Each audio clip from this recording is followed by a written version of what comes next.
তুমি তোমাৰ ভৱিষ্যত পৰিৱৰ্তন কৰিব নোৱাৰা, কিন্তু তোমাৰ অভ্যাস পৰিৱৰ্তন কৰিব পাৰিবা আৰু তোমাৰ অভ্যাসেই এদিন তোমাৰ ভৱিষ্যত পৰিৱৰ্তন কৰিব।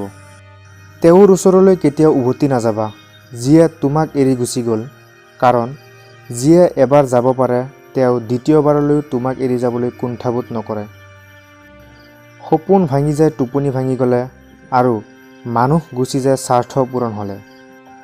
প্ৰেম ভালপোৱা মানুহৰ জীৱনত বহুবাৰ হ'ব পাৰে, কিন্তু সঁচা ভালপোৱা মানুহৰ জীৱনত এবাৰেই হয়, যাক মনৰ পৰা কেতিয়াও মুচিব পৰা নাযায়।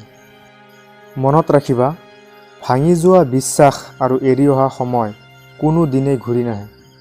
তুমি কিমান কষ্টত আছা সেইটো কোনেও চাবলৈ নাহে, কিন্তু প্ৰাণ খুলি অলপ হাঁহি দিয়া, দেখিবা তোমাৰ হাঁহিৰ হিংসা কৰিবলৈ মানুহৰ অভাৱ নহ'ব।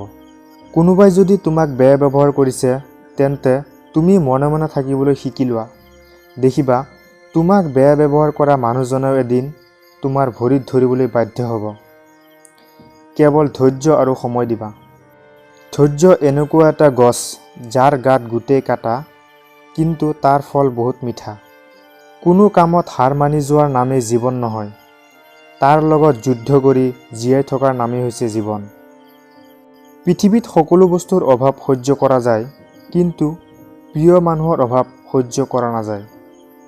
যদি ভিডিঅ'টো ভাল লাগিল তেনেহ'লে আমাৰ ইউটিউব চেনেলটো ছাবস্ক্ৰাইব কৰিবলৈ নাপাহৰিব, লগতে আমাৰ ফেচবুক পেজটো ফ'ল' কৰি দিব।